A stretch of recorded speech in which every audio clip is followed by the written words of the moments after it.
Hypothesis testing এর যে steps গুলো এগুলো একটু ভালো করে পড়বে, আমি বলে দিচ্ছি। আর খুব ভালো হয় যদি কোঠারি থেকে পড়ো, আমি তোমাদেরকে নোটসটাও সেটা কোঠারি থেকেই দিয়েছি। তো যাদের কাছে কোঠারি আছে সেখান থেকে পড়ো, একেসিং থেকে পড়তে পারো, বাট বেটার হয় যদি কোঠারি। হাইপোথেসিস টেস্টিং বা steps of hypothesis testing. Firstly আমাদের যেটা মাথায় রাখতে হবে যে আমরা হাইপোথেসিস টেস্টিং করি কেন। Hypothesis basically it's a hypothetical statement, ঠিক আছে? মানে যখন আমরা কোনো একটা রিসার্চ ওয়ার্ক শুরু করছি, the first thing we do is to set up or to find out the problem, যে কোন বিষয়টার উপরে আমরা কাজটা করব বা কোন বিষয়টার উপরে আমরা রিসার্চটা করব। এবার সেই পার্টিকুলার প্রবলেমটা যখন আমরা আইডেন্টিফাই করতে পারি বা খুঁজে বার করতে পারি, তারপর নেক্সট যেটা আমাদের মাথায় আসে সেটা হচ্ছে যে এই যে প্রবলেমটা, এই প্রবলেমটা একটা কোয়েশ্চেন ফর্মে থাকে। তো এবার নিশ্চয়ই একটা কোয়েশ্চেনের আনসারে তো আর আমরা এন্টায়ার একটা রিসার্চ করতে পারি না। It's like a question which ends with an interrogation mark. তো এবার এই কোয়েশ্চেনটাকে আমাদের একটা টেস্টেবল ফর্মে তৈরি করতে হয়। একটা টেস্টেবল ফর্ম অফ স্টেটমেন্ট, যে স্টেটমেন্টটা আমাদের যে পরবর্তী অ্যাকশনস বা পরবর্তী যে বিহেভিয়ার্স গুলো সেইগুলোকে ডিরেক্ট করবে, ঠিক আছে? তো বেসিক্যালি আমরা কি করছি, তাহলে প্রথমে আমরা প্রবলেমটাকে ফর্মুলেট করছি, প্রবলেম থেকে আমরা হাইপোথেসিসকে ফর্মুলেট করছি। এবার হাইপোথেসিসকে ফর্মুলেট করার মেইন রিজনটা কি? It gives us firstly a proper direction to the task we perform. মানে এরপর পরবর্তীকালে আমরা যে রিসার্চটা করব বা যে এক্সপেরিমেন্টটা করব হোয়াটএভার, সেটাকে একটা step by step proper direction দেয় এবং আমরা কাজটা কি করতে চাই সেটার একটা বেটার আইডিয়া দিয়ে দেয়। এবং আমরা একটা টেস্টেবল ফর্ম অফ স্টেটমেন্ট তৈরি করতে পারি, মানে এমন একটা স্টেটমেন্ট যেটাকে ব্যবহার করে we can go forward with testing. আচ্ছা, এবার হাইপোথেসিসটাকে আমি যেই মুহূর্তে ফ্রেম করলাম কিছু টেস্টেবল স্টেটমেন্টস এর মধ্যে দিয়ে, তো এই যে টেস্টেবল স্টেটমেন্টস বা হাইপোথেসিস যেগুলো আমার ফ্রেম হলো বা তৈরি হলো, এগুলোর মেইন ফাংশন কি বা এটার মেইন কাজ কি, what is the conclusion we will reach, যে আইদার আমি হাইপোথেসিসটাকে অ্যাকসেপ্ট করব অথবা আমি হাইপোথেসিসটাকে রিজেক্ট করব। মানে আইদার আমি যেই অ্যাজাম্পশনটা করেছি, hypothesis is nothing but an assumption, মানে কি আমি ধরে নিচ্ছি এটা হবে, ঠিক আছে? হাইপোথেসিস কিন্তু কোনো ক্লেমড কনক্লুশন নয় যে এটাই হচ্ছে বা এটাই আমার রিসার্চে বেরিয়েছে। This is not the thing. Hypothesis is just an assumption, মানে যেখানে আমি ধরে নিচ্ছি যে এটা হতে পারে বা এটাই হয়তো হবে। এবার when it is an assumption, it can happen, it cannot happen, মানে হতেও পারে, might happen, might not happen। তো এবার সেইটাকেই দেখার জন্য, মানে whether we will reject it or we will accept it, সেটার জন্যই আমাদের পুরো এই যে স্টেপ বাই স্টেপ যে প্রসেসটা হাইপোথেসিস টেস্টিং সেটা আমাদের ফলো করতে হয়। নাম্বার ওয়ান স্টেপ হচ্ছে সেটিং আপ দ্য হাইপোথেসিস। তাহলে প্রথমে আমরা কি করছি, in the very first step we are framing the hypothesis, আমরা হাইপোথেসিসটাকে ফ্রেম করছি। এবার ইউজুয়ালি বা এত কাল ধরে যেটা করা হতো for most of the past years, আমরা সবসময় নাল হাইপোথেসিসটাই ফ্রেম করতাম। মানে we always used to assume that there is no significant relationship অথবা there is no significant difference, মানে না বলে আমি assume করছি। So null hypothesis is what used to state. কিন্তু ইদানিং মানে ফর লাস্ট 4 to 5 years আজকাল নাল আর অল্টারনেটিভ দুটো হাইপোথেসিসই কিন্তু ফর্মুলেট করা হয়। মানে একটা রিসার্চ প্রবলেম থেকে যখন হাইপোথেসিসটাকে ফ্রেম করা হচ্ছে, একজন রিসার্চার নাল হাইপোথেসিস আর অল্টারনেটিভ হাইপোথেসিস দুটোকেই সে ফ্রেম করে।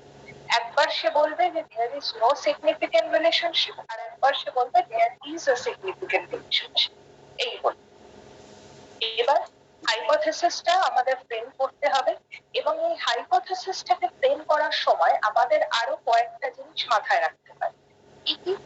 নাম্বার ওয়ান হচ্ছে nature of the problem which has been considered, মানে আমরা কিরকম জিনিস বা কিরকম ভেরিয়েবলস এর উপরে আমরা রিসার্চটা করছি, ঠিক আছে, which is a very vital factor, যে আমার ভেরিয়েবলস গুলো বা আমার স্যাম্পল কারা, because depending on that I need to construct or frame the hypothesis. যেমন দেখো এখানে একটা এক্সাম্পল দিতে পারি, যে যদি ধরো আজকে আমি স্ট্রেস আর অ্যাংজাইটি মাপছি, ঠিক আছে, এবার যেহেতু আমি স্ট্রেস আর অ্যাংজাইটিটাকে মেজার করছি, তো সুতরাং আমার একজন রিসার্চার হিসেবে এইটুকু বেসিক নলেজ রাখতে হবে যে স্ট্রেস আর অ্যাংজাইটি কিরকম রিলেশনশিপ শেয়ার করে। ডিপেন্ডিং অন দ্যাট আমরা জানি যে কারোর যদি স্ট্রেস বাড়ে অ্যাংজাইটিও বাড়বে, আবার অ্যাংজাইটি বাড়লে স্ট্রেস বাড়বে, আবার এই কোনো একটা যদি কমে যায় অন্যটাও কমে যায়। তো এইটাকে আমি মাথায় রেখে তাহলে আমি এরকম একটা হাইপোথেসিস ফ্রেম করলাম that there is a significant relationship between stress and anxiety, but there is no significant relationship between stress and anxiety.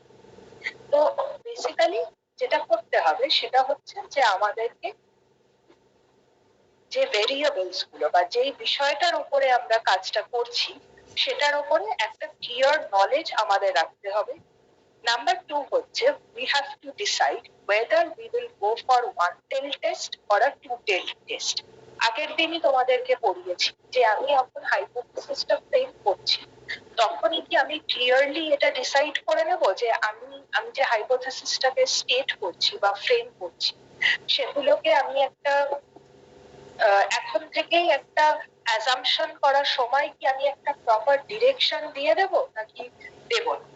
এবার দেখো এখানে তোমাদের যে এক্সাম্পলটা বললাম যে স্ট্রেস আর অ্যাংজাইটি, এখানে মোটামুটি আমরা অ্যাজিউম করে নিতেই পারি that there will be a positive relationship, তার কারণ দুটোই যেহেতু নেগেটিভ সাইকোলজিক্যাল ভেরিয়েবল, তো দুটোকে এফেক্ট করবেই। মানে আমাদের যে পুরনো রিসার্চ স্টাডি সেগুলো ক্লিয়ারলি বারবার বলেছে যে স্ট্রেস আর anxiety they both are correlated in a positive manner, মানে একটা বাড়লে অন্যটাও বাড়ে, একটা কমলে অন্যটাও কমে। তো সেই ক্ষেত্রে আমরা বলে দিতে পারি যে there is a positive significant relationship between stress and anxiety. কিন্তু ধরো আমি এমন কোনো দুটো ভেরিয়েবল নিলাম যেই দুটোকে নিয়ে আগে খুব একটা কাজ করা হয়নি বা আগে কোনো খুব একটা রিসার্চ এভিডেন্স নেই, সেই ক্ষেত্রে তখন আমাদের পক্ষে চট করে একটা ডিরেকশন দিয়ে দেওয়া হাইপোথেসিসকে এটা পসিবল হয় না। তো সুতরাং আমরা যখন হাইপোথেসিসটা ফ্রেম করছি প্রথম জিনিস আমাদের যেটা মাথায় রাখতে হচ্ছে যে প্রবলেমটা কি বা ভেরিয়েবলটা সেটাকে কনসিডার করা।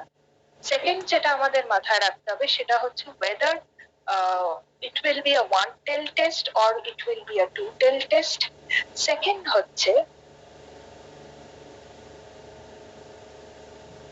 হচ্ছে যেটা আমাদের মাথায় রাখতে হবে যে আমরা কি কি স্ট্যাটিস্টিক্স ব্যবহার করতে চাইবো বা চাইছি বা কি রকম জিনিস আমরা দেখব। लेफ्ट हैंड साइड देखो, लेफ्ट हैंड साइड। हाँ ये घर के बाहर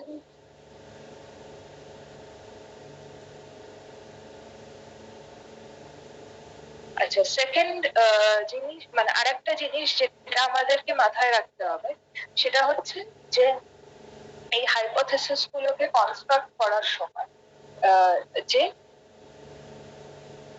আমরা কি স্ট্যাটিস্টিক্স ব্যবহার করতে চাইছি, কারণ depending on that we need to write the language of the hypothesis. মানে এই যে যখন আমি বলছি যে আমি রিলেশনশিপ ডিটারমাইন করতে চাইছি তখন আমাকে ক্লিয়ার থাকতে হবে যে আমি কোরিলেশন করব।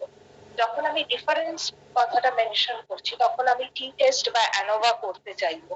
তো এইভাবে এই তিনটে জিনিস আমাদেরকে মাথায় রাখতে হবে when we are setting up for the hypothesis.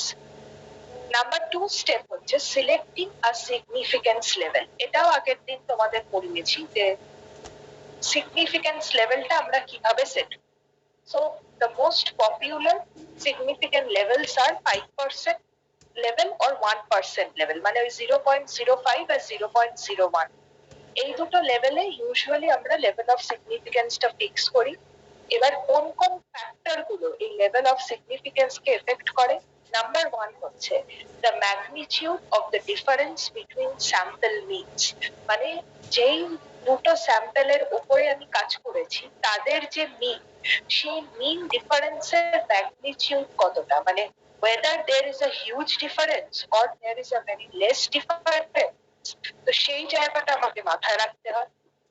Number 2 হচ্ছে the size of the samples, আমি কতজন মানুষের উপরে কাজ করছি বা কতজনকে আমার স্যাম্পল হিসেবে নিচ্ছি। নাম্বার 3 হচ্ছে the variability of measurements within samples, স্যাম্পলের মধ্যে কতটা ভেরিয়েশনস রয়েছে, মানে how much well distributed the sample is, because that will determine the variability of measurement. Number 4 হচ্ছে whether the hypothesis is directional or non-directional, মানে one tail test নাকি two tail test। এই চারটে জিনিস আমাদেরকে মাথায় রাখতে হবে যখন আমরা লেভেল অফ সিগনিফিকেন্সটা ফিক্স করছি।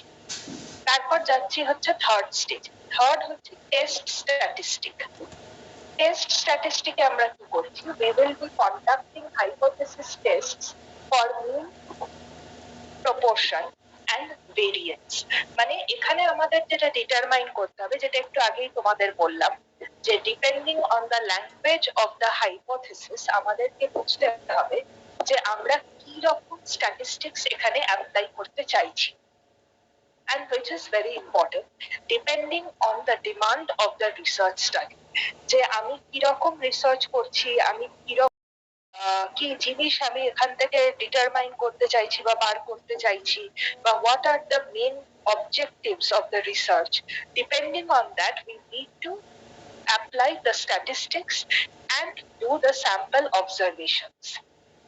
Next হচ্ছে critical value. Next stage, critical value হচ্ছে the ultimate value with which we need to compare our test result, মানে আমার যে যেমন তোমরা করে থাকো, যখন তোমরা কোনো স্ট্যাটিস্টিক্স করো তোমাদের খাতায়, যে ধরো টি টেস্ট করলে, তো তোমরা ক্যালকুলেট করে একটা ভ্যালু পাও, সেই ভ্যালুটাকে ওই গ্যারেট বা এসকে মাঙ্গালের পেছনে যে ক্রিটিক্যাল ভ্যালুটা থাকে সেটার সাথে কম্পেয়ার করো, করে দেখো যে whether it is significant or not, right?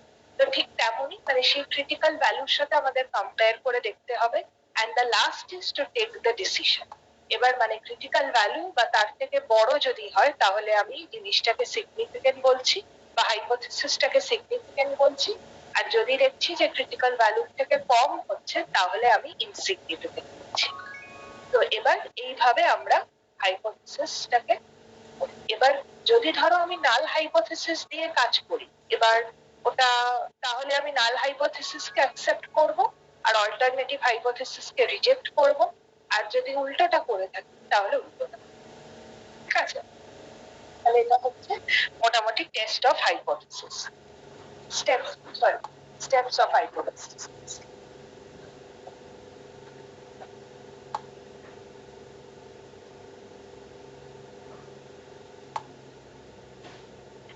আচ্ছা,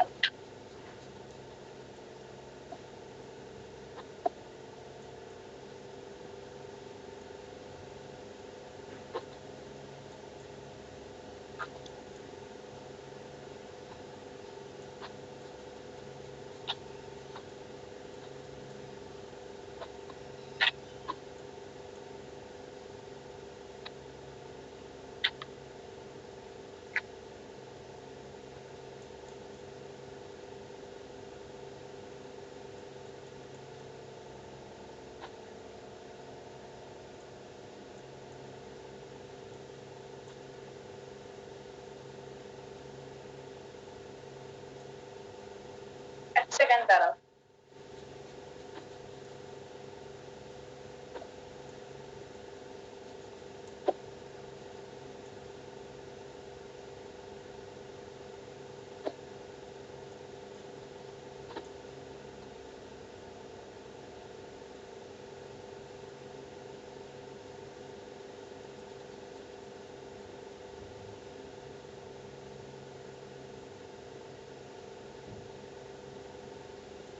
আচ্ছা, এরপর আরেকটা জিনিস তোমাদের পড়িয়ে দিচ্ছি, এটা খুবই ছোট, মানে থিওরির খুব একটা কিছু নেই, জাস্ট একটু বোঝার বিষয়।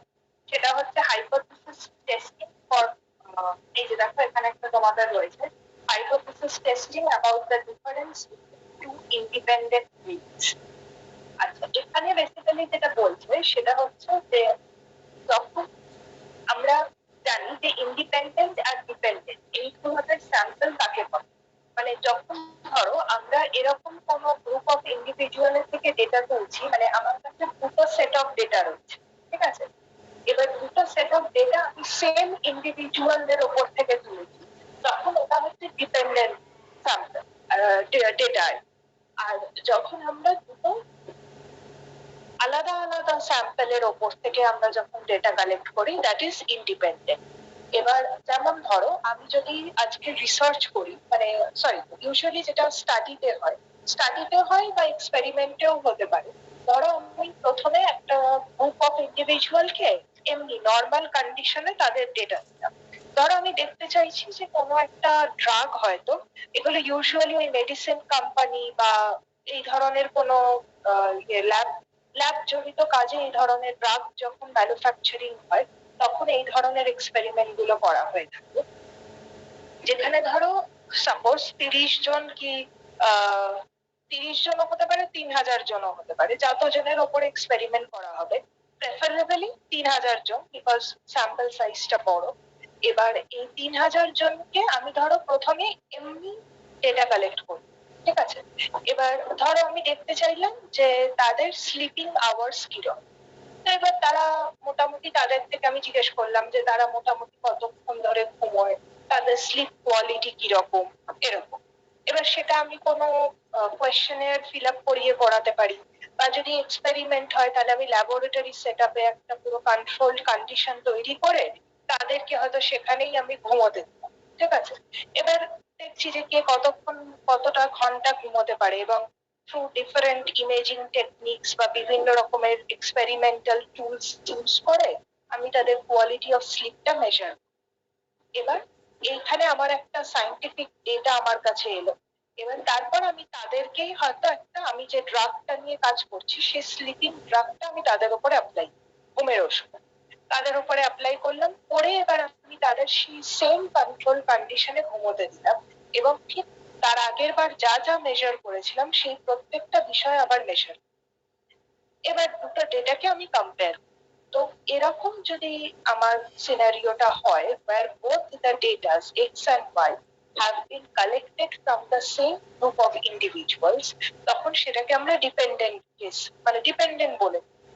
আর যখন আমি ধরো একটা গ্রুপকে নর্মালি এই এক্সপেরিমেন্টাল সেটআপে বা ল্যাবরেটরি সেটআপে নর্মালি তাদেরকে আমি ঘুমোতে দিলাম, এবং সব কন্ট্রোল করে আর কি, এবং তাদের সব ফ্যাক্টরস গুলোকে মেজার করলাম, আর তার সঙ্গে সঙ্গে আরেকটা কম্পারেটিভ এক্সপেরিমেন্টাল গ্রুপকে আমি নিলাম, যাদেরকে আমি ড্রাগ দিয়ে ঘুমোতে দিচ্ছি। তো এবার এই নর্মাল, মানে যারা আমার কন্ট্রোল কন্ডিশন আর যারা এক্সপেরিমেন্টাল কন্ডিশনে রয়েছে, তাদের দুজনের ডেটাকে যদি আমি কম্পেয়ার করি, তাহলে কি হচ্ছে, দুটো ডিফারেন্ট সেট অফ ইন্ডিভিজুয়ালস, সেই ক্ষেত্রে আমি ইন্ডিপেন্ডেন্ট স্যাম্পল বলবো। এবার এই ইন্ডিপেন্ডেন্ট স্যাম্পলের ক্ষেত্রে কি হচ্ছে, ধরো আমি দুটো গ্রুপের উপরে কাজ করেছি, একটা গ্রুপকে আমি এক্স বলে ডিনোট করলাম। এবার এই গ্রুপে হয়তো ধরো যেরকম বললাম, হয়তো ধরো 30 জন রয়েছে, এবার 30 জনের পুরো ডেটাটার আমি একটা মিন বার করবো, mean value.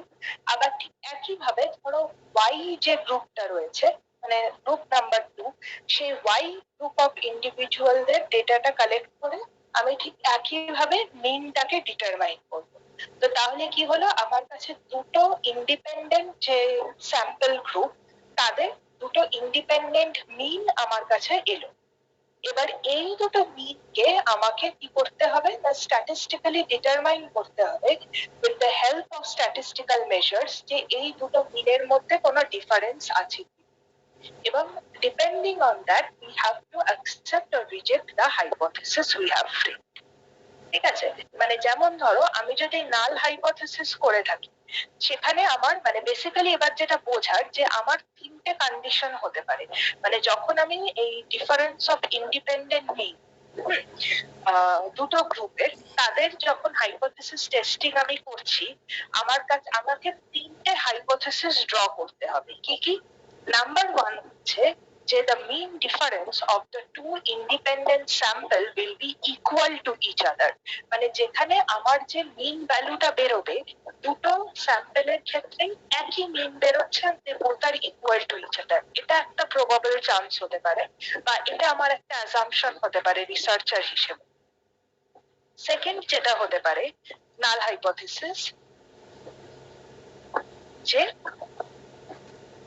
the mean value of group X is greater than that of group Y, আর আরেকটা হতে পারে যে the mean value of group Y is greater than that of group X, মানে প্রথমে দুটো ইকুয়াল, তারপরে এটা ওটার থেকে বড়, আর সেকেন্ড মানে থার্ড হাইপোথেসিসটা হচ্ছে যে উল্টোটা, মানে এক্সাক্ট উল্টোটা, এবার অন্যটা আগেরটার থেকে বড়। তো এই তিনটে আমার আসার চান্সেস থাকতে পারে। এই তিনটে হাইপোথেসিস বা তিনটে অ্যাজাম্পশন আমি করতে পারি, এবং আমার তারপরে হাইপোথেসিস মানে মিন ডিফারেন্সটা বার করার পর আমার যে রেজাল্টটা বেরোবে, depending on that I have accept or reject the hypothesis। এবার আইদার এই তিনটের মধ্যে, মানে তিনটের মধ্যে যে কোনো একটা হাইপোথেসিস হবে আমার, তিনটের মধ্যে দুটো তো হতে পারে না, তিনটেও হতে পারে না, যে কোনো একটা ঠিক হবে। তো এই একটা হাইপোথেসিসকে আমি অ্যাকসেপ্ট করব, বাকি দুটোকে আমি রিজেক্ট করব। ঠিক আছে? এটা হচ্ছে hypothesis testing about the difference between two independent। আচ্ছা, এইটা সবাই বুঝতে পেরেছো তো? লাস্ট যেটা বললাম, কেউ না বুঝে থাকলে বলো।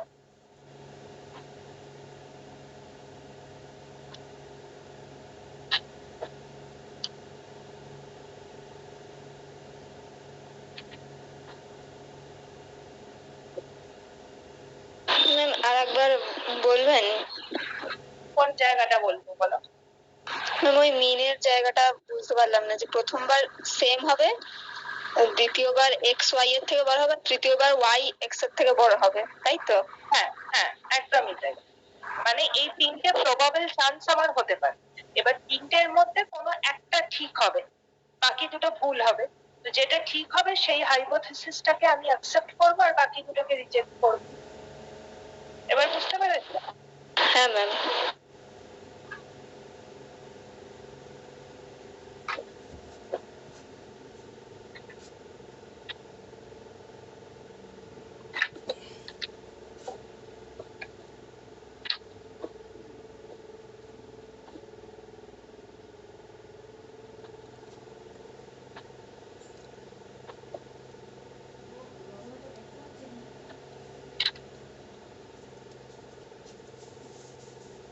এইটু খাওয়া গায়ে লাগে অভি তোর? না।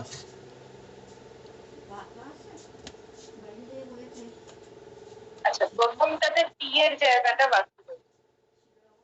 ট্রান্সফার হাইপোথেসিস টেস্টিং হয়ে গেছে।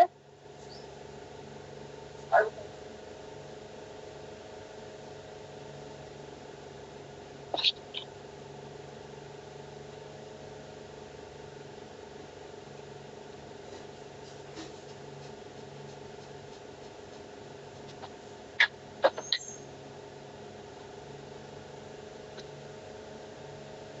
তোমরা এই, আমি নোটসটা দিয়ে অবশ্য তোমাদের কোঠারই থেকে, এই যে সিসি ওয়ান আর সিসি টু না, ইউনিট সরি ইউনিট ওয়ান আর ইউনিট সিসি নাইন, এটা কোঠারিতে সব থেকে ভালো রয়েছে।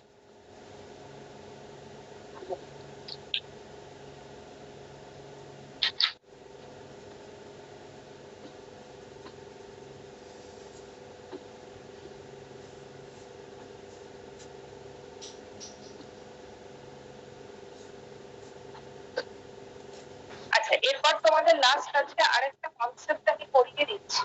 এটা ওই দেখবে ইউনিট ওয়ানে নিচের দিকে আরেকটা ছোট হেডিং আছে, interpreting the results of hypothesis testing.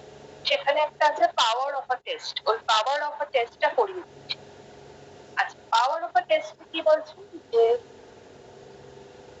যদি ধরো এরকম সিচুয়েশন হয় যে যেখানে আমরা নাল হাইপোথেসিসটাকে রিজেক্ট করছি, সেই ক্ষেত্রে we run a risk of committing an error of type 1. আর যদি আমরা null hypothesis-টাকে accept করি, then we run some risk of committing an error of type 2. আচ্ছা, এই জায়গাটা একটু ক্লিয়ারলি বোঝাই। বেসিক্যালি যখন ধরো আমার null hypothesis-টাকে রিজেক্ট করা, ঠিক আছে, আমি তখন null hypothesis-টাকে রিজেক্ট না করে যদি অ্যাকসেপ্ট করে, সেটা হচ্ছে টাইপ 2 এরর। আর যখন ধরো আমার নাল হাইপোথিসিসটাকে অ্যাকসেপ্ট করার, তখন যদি আমি সেটাকে ভুল করে রিজেক্ট করে দিই, তাহলে সেটা হচ্ছে টাইপ 1 এরর। তো হাইপোথিসিস টেস্টিং এর ক্ষেত্রে এই দুটো এরর মোস্টলি একজন রিসার্চার করে, that is type 1 error and type 2 error. এবার এই যে ফর্ম অফ এরর, এই দুটো কেন হয়? ইউজুয়ালি দেখা যায় যে যখন একজন রিসার্চার হাইপোথিসিস টেস্টিং বা হাইপোথিসিস টেস্ট করছে, যদি ধরো অন্য কোনো রকমের যে এরর সেইগুলো যদি বেশি হয়, ধরো স্যাম্পলিং এরর বা জেনারেলাইজড এরর, এই ধরনের এরর গুলো বা স্ট্যান্ডার্ড এরর, এই এরর গুলো যদি বেশি মাত্রায় হয়ে থাকে বা if they are there, they will definitely affect the result of the statistics.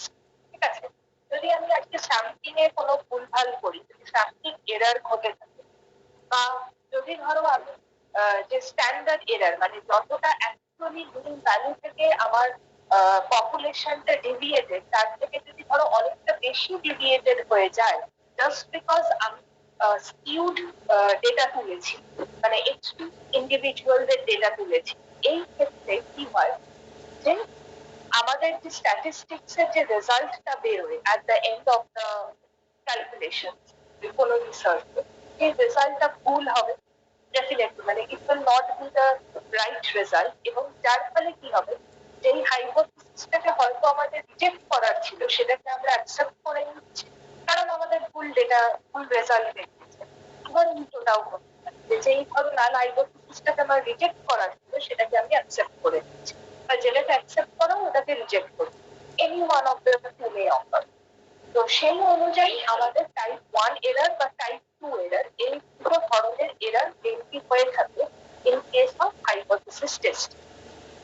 এবার পাওয়ার টেস্টের জায়গাটা কোথায় আসছে?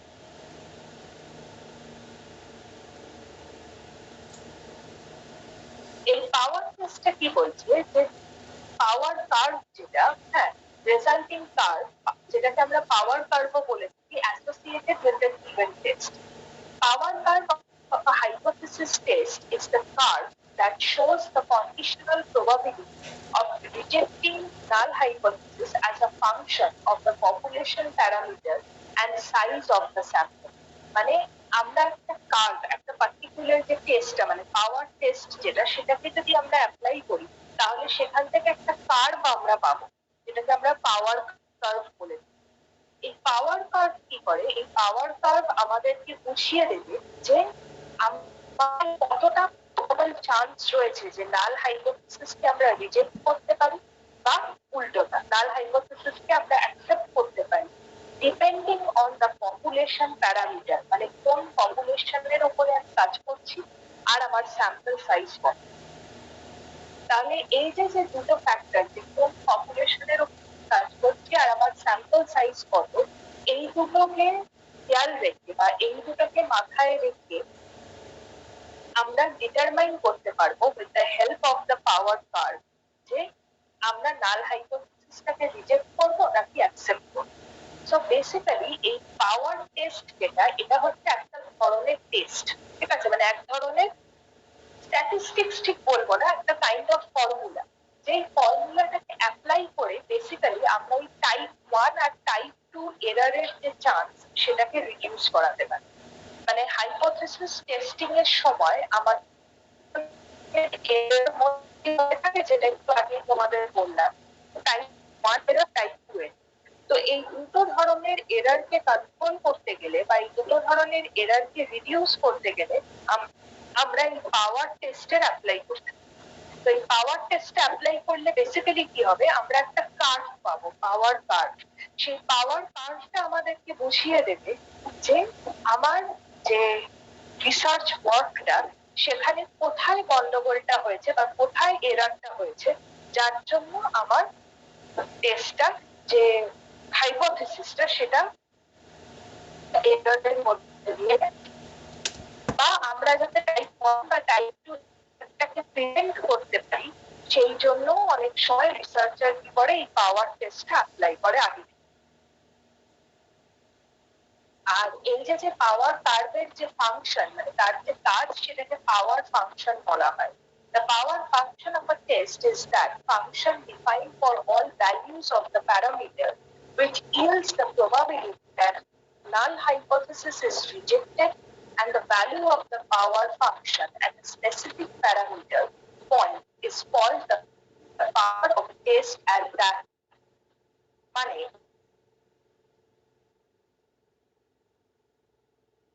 একটা পাওয়ার টেস্টের যে কাজটা, সেটাকে আমরা পাওয়ার ফাংশন। এই পাওয়ার ফাংশন বা টেস্ট হচ্ছে এমন একটা ফাংশন বা এমন একটা কাজ যেটা এই পার্টিকুলার টেস্টটা করতে পারে, এটা একটা নাল হাইপোথিসিসকে রিজেক্ট করার যে প্রবাবল চান্সটা, ঠিক আছে, সেই প্রবাবল চান্সটা এই পাওয়ার ফাংশন কি করে, একটা স্পেসিফিক প্যারামিটারে আমাদেরকে বুঝিয়ে দেয়। মানে as the population parameter gets closer and emphasized value of the population parameter, the power of the test must get closer and closer to the probability of rejecting null hypothesis when the population parameter is exactly equal to hypothesis value. মানে basically এই যে formula, হ্যাঁ,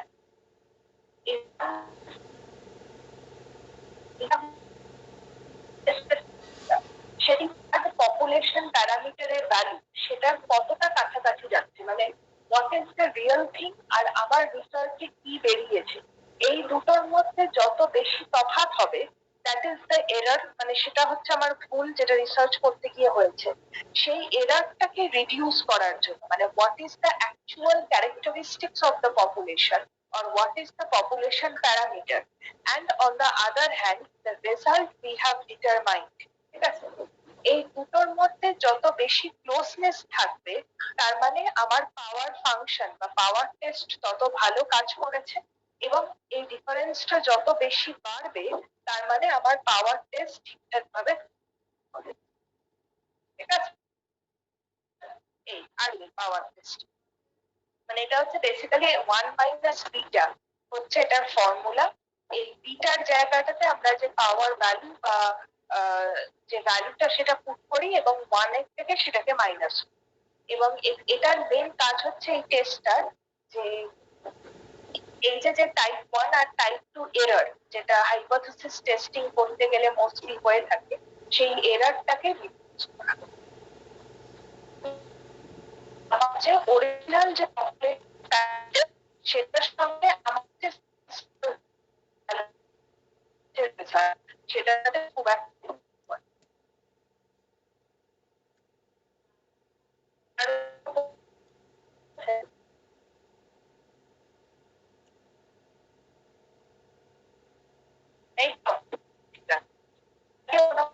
যোগ দিয়ে বেরোলে quanta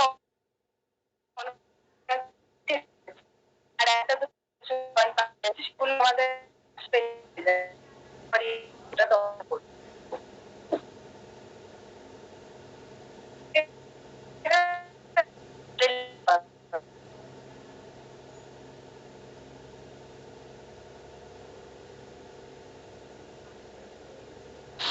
ma'am আপনার ভয়েসটা না খুব কেটে যাচ্ছে। এখনো কেটে যাচ্ছে? এখন ঠিক আছে, এখন ঠিক আছে ম্যাম। ঠিক আছে। না মানে আমি সেটাই বললাম, মানে কোথাও কিছু বুঝতে পারেনি বা কিছু আছে কি কারো?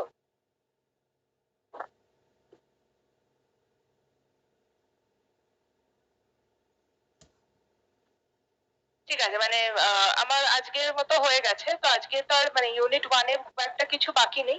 নেক্সট দিন ইউনিট 1 টা আমাদের কমপ্লিট হয়ে যাবে, আর ইউনিট 2 টা তারপর শুরু করব, ঠিক আছে? Okay ma'am.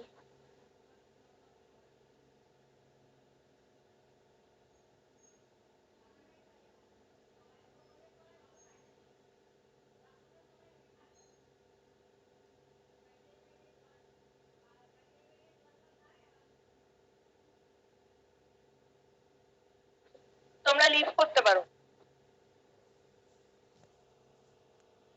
Thank you.